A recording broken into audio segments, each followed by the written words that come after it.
Elmer and Snake by David McKee. Read by the New Storyteller.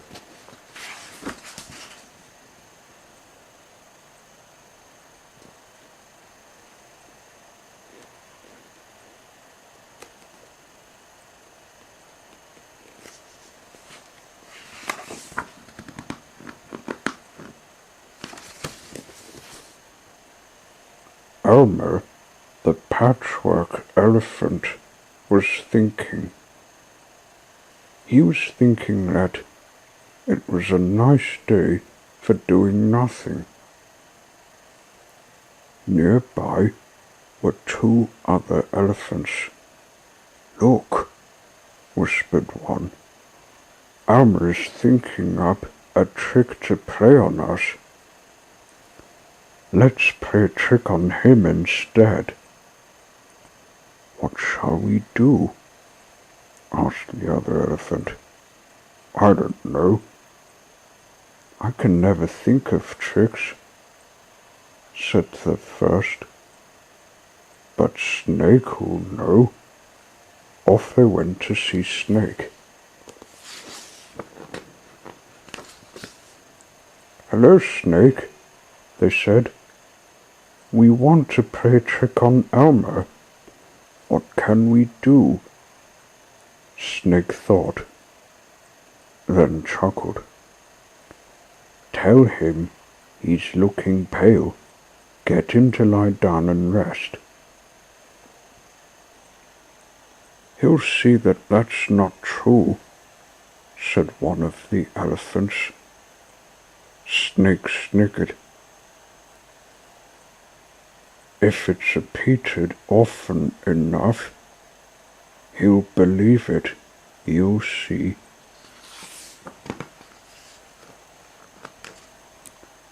The elephants weren't convinced, but they agreed to try Snake's idea because they didn't have any other. On the way home, they asked other animals to help them fool Elmer.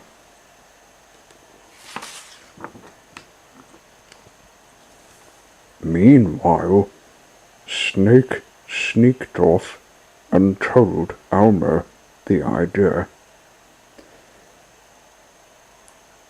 "Do as they say, Elmer, and lie down where you usually do," he said. "I'll bring some white mud from the pool and rub you with it. It will make you look pale.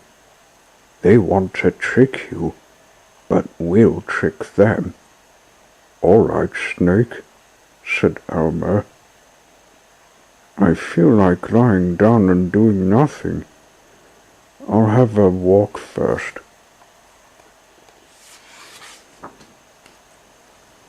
Soon after, Elmer met Leopard, who said, "Are you feeling all right, Elmer? You look pale." "Do I?" said Elmer. "Oh dear." Then every animal that Elmer met said, "Are you feeling all right, Elmer? You look pale." And Elmer said, "Do I?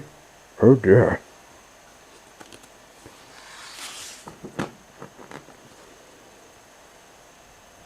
While Elmer returned to the other elephants, Snake was busy dragging a very large leaf towards Elmer's favorite lying down place.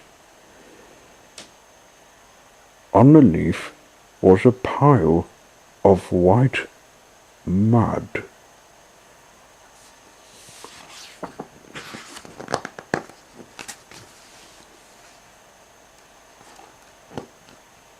"Here he comes," the elephants whispered to each other.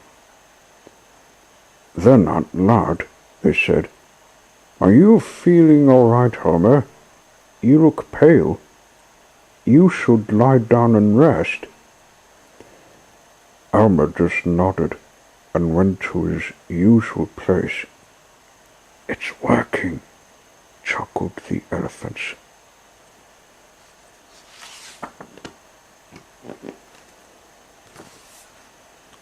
Snake was ready, and using a smaller leaf, covered Elmer with a thin coat of mud. Elmer giggled. Stop it, they'll notice, said Snake, then finished and hid. Elmer was left with his colours looking paler under the thin coat of mud.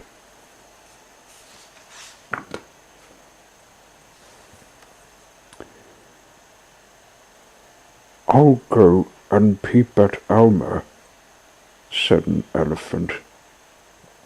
Elmer was asleep. Being covered with mud is relaxing, especially when you feel like doing nothing. The elephant returned to the others. He's very quiet, he said, and he really does look pale.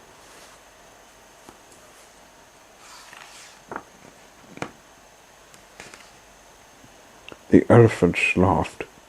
One said, Snake said that if we told Elmer often enough, he'd believe it. Now you're believing it too. Go and look again. While they were talking, Snake gently covered Elmer with more mud. Elmer slept on.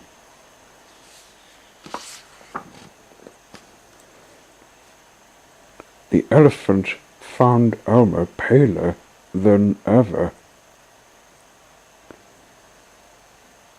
and hurried away to get the others. Snake covered Elmer yet again, then hid as the elephants arrived. He's getting paler all the time, said the first elephant. What shall we do? We'll have to ask Snake, said another. Snake heard and hurried home.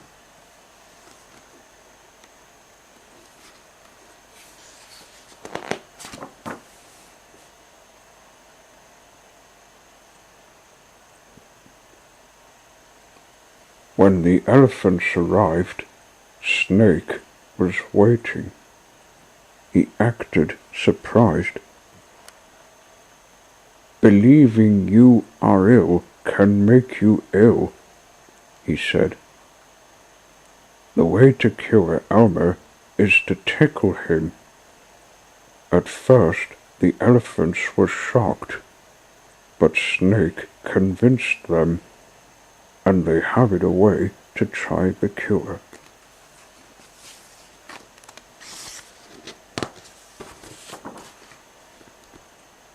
Elmer awoke feeling strange. The mud had dried, making a stiff cover all over him. At the same time, the elephants tiptoed up and started to tickle him. Elmer laughed and jumped up, bursting out of his mud shell like a chick breaking out of an egg. His colours showed as normal. Hurrah! Shouted the elephants. It worked. Snake was right.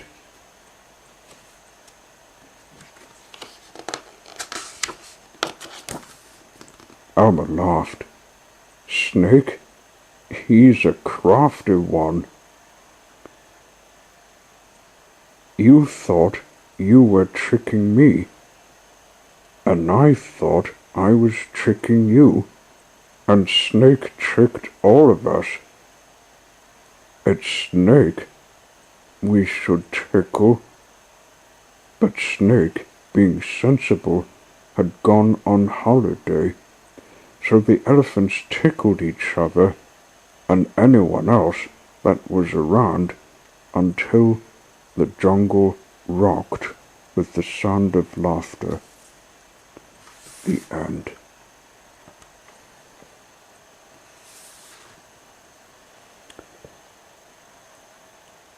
Look for more books of Elmer the Patchwork Elephant. You can find Elmer in the Snow, Elmer and Wilbur, Elmer and Rosie, Elmer on Stilts, Elmer and the Wind, Elmer and the Lost Teddy, Elmer and the Hippos, and Elmer's Special Day, all written by David McKee, and also the author of Mr. Ben.